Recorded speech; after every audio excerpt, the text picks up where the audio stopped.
አለገና አለገና አለገና አለገና ጋይስ ኤፋዬ ሽማግሌ በመጨረሻ ሊኳል ማለት ነው። እንግዲህ እያብ እንደምታው ሙሽራ ሆናለች።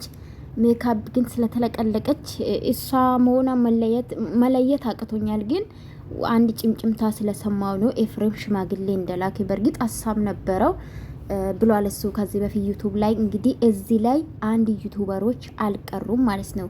ፍቅር እያለች የኔ ፍቅር የኔ ውድ ማለት ነው።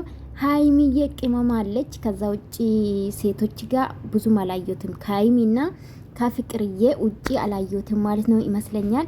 ፍቅርዬ ሚንዜናት አስቡ እንግዲህ ፍቅርዬና ቅመማ ሀይሚ አንድ አይነት ነው የለበሱ ባይዘዌ ማለት ነው። ስለዚህ ሚዜ ነው ማለት ነው ለእያብ።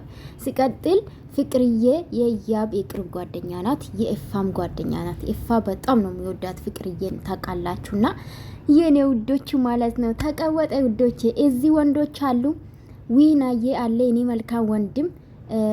አስቡ እንግዲህ አስቡ። የኛ ቀብራራ ማለ ጋሽዬ ቀብራራ ማን ነው? አብርሽዬ አለ ማለት ነው። ጸጉራሙ ሹሩባው ማለት ነው። ሹሩቢያችን እና እየተቀወጠ ነው። አብርሽ ግን ምን ነው እንደ ሴት ቂጣ ወጣሳ።